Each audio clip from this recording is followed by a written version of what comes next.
today we are going to make a delicious fruit cobbler.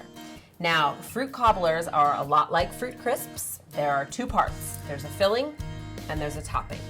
And our filling today is a mixture of peaches and mangoes and cherries. So we are going to... Pick the fruit you like. This is what we like. You just pick the fruit you like. These fruits are similar in softness. So they'll kind of cook at the same time. They're all in big chunks. They're pretty soft, all of them. Yeah, and if you kind of want the same size fruit too and softness so they cook evenly. So that's important. So we're going to put a little bit of lemon juice in there. We're going to put some... It's about a 1/4 cup of flour. That's our thickener for the filling. Okay, sugar? We're going to put about a 1/2 cup of sugar in there. That wasn't quite 1/4 cup. Yeah. Okay. Just like any fruit filling base, right? Yep. Thickener and some sweetener. And that acidity with the lemon juice. Okay. So what's the first step of this, Gail? You said this one was kind of like a two-stepper. Well, the first step is here. We're doing the filling. We're mixing up the fruit. Okay. We're going to make sure all that stuff is well incorporated. Try and pick up that flour off the bottom of the bowl. I'm trying. There it is. There okay. it is. There it is. All right. So, okay. Ready? Put it in the dish. All right. If your hands are clean, you know. And that fits. Sometimes if you got too much, you know, you can use that extra pan and make a smaller one. But that fits really well. It's a total of about 8 cups of fruit.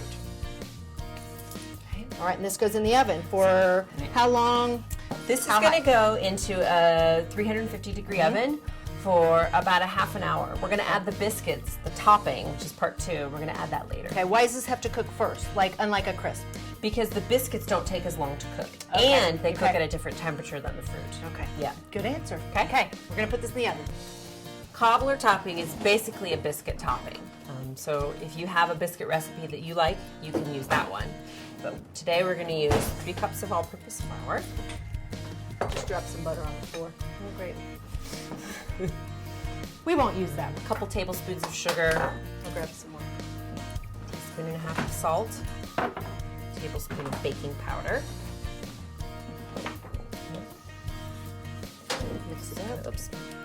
Whisk that up. Mix in those dry ingredients. What's next? This is the fun part, the butter. Now, let's talk about why we took that butter. I just took that butter out of the freezer. What's up with that? This is kind of like making a pie crust. If you've ever made a pie crust, we want the butter to be cold so that when the dish goes into the oven, so that first of all it remains in nice clumps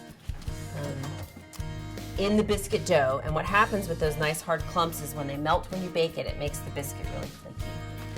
So can you put this in a mixer or not? You could put this in a food processor. Okay. That's an option. Okay. But this goes together pretty quickly, so I'm going to use my fingers. Okay. So I'm going to find a nice chunk of butter. I'm going to smash it. Smash it with my fingers. That looks like a good job for a kid. It is. Yep. My kids like to do this one. They like to destroy things. Yeah. That's what you're doing. Destroy the butter. Yes, they do. So now we're going to pour all this buttermilk in there. What's that, about a 1/4 cup, 1/3 cup? 3/4 cup. 3/4 cups, okay. And mix this with the claw. I'm going to use the claw for this so that I don't start working this too much. I want it to be delicate. So if you do too much, it gets like a chewy biscuit. Tough. Okay. It's looking pretty Definitely good. looks different. Okay. So now I can press this together. Holds together gently. So do the flour handy. And push it together with my fingers like that. And here's my rolling pin. And don't be intimidated by the rolling of this. This is not like rolling out a pie dough or something. This is kind of rough rolling, and that's okay.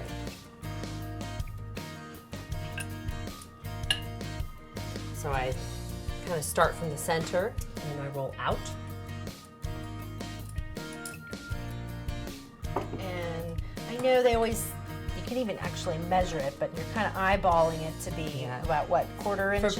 For biscuits, I want this to be about 3/4 of an pretty inch. thick. Okay. Pretty thick for a biscuit, okay? So you don't even have to roll it very much. Nope. Okay. Nope. Okay. Nope. Okay. And now we're gonna cut it. And I don't have a biscuit cutter. This is It's just a cup. That's what they did in the old days. Yep. Just like a jelly cup. I want to cut the biscuits close together so that you don't waste all the stuff that's in the middle, which can be reused. I'm just going to take these scraps. You can re-roll these scraps. You can cut out a few more.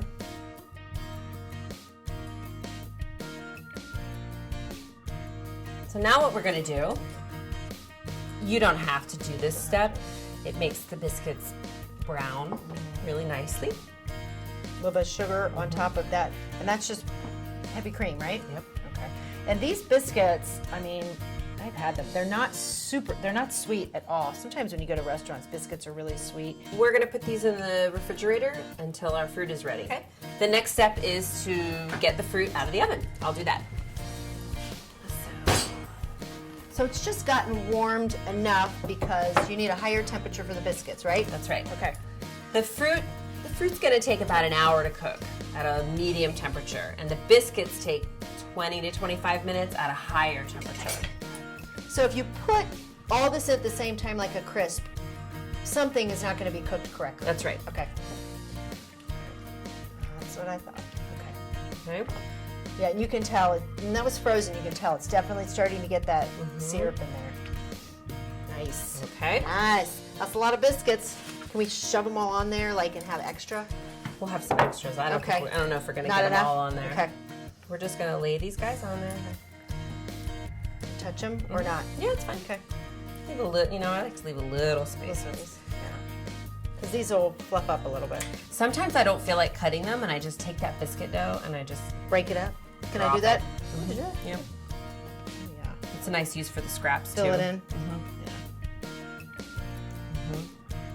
Okay. Yeah. Looks good. Just Got like two that. left. Okay. All right. So that goes into the oven. That's What's right. the oven on? This goes back into the oven. So we're going to put these back in the oven, and we're going to turn the oven up to 400 degrees. Which I did. Here is our peach, mango, and cherry cobbler. It's come out of the oven. It's cooled down a little bit. It's not bubbling. The juices have thickened on the sides. Your pan's still hot, so we can still eat that. Still right? really hot. The biscuits have browned and they've risen. They're looking really nice. So this is ready to eat. So I'm going to take a spoon. I'm going to give us one biscuit per person. We share plates because we're sisters. Got it?